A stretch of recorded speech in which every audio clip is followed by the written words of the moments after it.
ওহ জুরিনা, আজকের দিনটা খুব ভালো। মাটির নিচে এই পুরনো হাঁড়িটা পেলাম। মা, এটা তো পুরনো হাড়ি, এটা দিয়ে কি হবে? ফেলে দাও। আরে চুপ কর, এটা সাধারণ হাঁড়ি না, এটা টাকা ডবল করার জাদুর হাঁড়ি। আমার দাদা বলেছিল এই হাঁড়িতে 1 টাকা রাখলে সকালে সেটা 2 টাকা হয়ে যায়, কিন্তু কাউকে বলা যাবে না। হ্যাঁ, টাকা ডবল করার হাঁড়ি। এই রহিম বেটা তো বড়লোক হয়ে যাবে।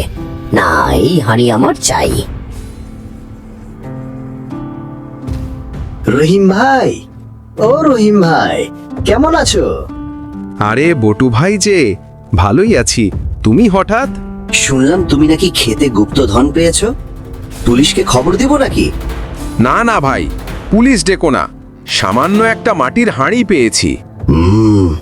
সামান্য হাঁড়ি তো লুকাচ্ছ কেন? সত্যি করে বলো, এটা কি?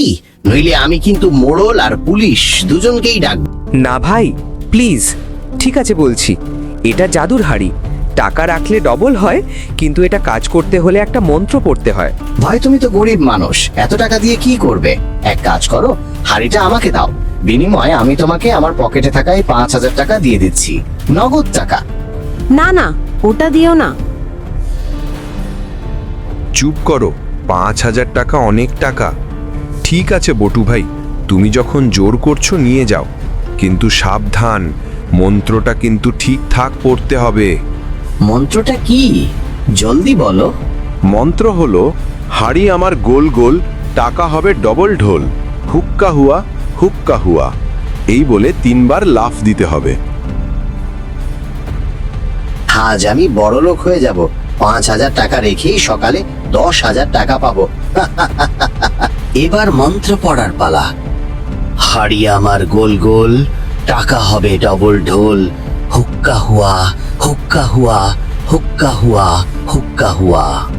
দেখি দেখি কত টাকা হলো। হ্যাঁ, আমার টাকা ডবল হয়নি।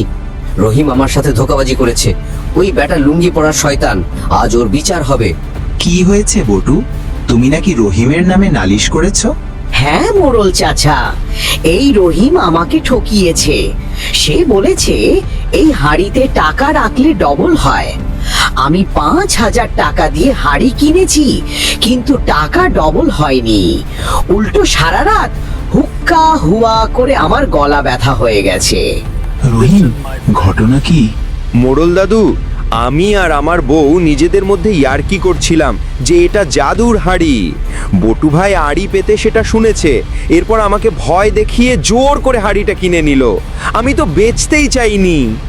হ্যাঁ দাদু, আমি তো মানাই করেছিলাম, কিন্তু উনিই লোভে পড়ে জোর করে নিলেন।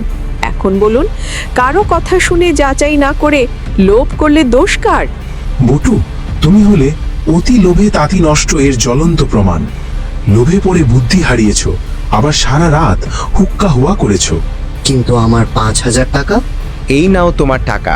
আমরা গরিব হতে পারি, কিন্তু ঠকবাজ নই। তোমাকে শিক্ষা দেওয়ার জন্যই এই নাটক করেছিলাম। রহিম ঠিক কাজ করেছে। বটু, ভবিষ্যতে আর কখনো লোভ করবে না এবং মানুষকে ঠকানোর চেষ্টা করবে না। যাও, মাফ চেয়ে বাড়ি যাও।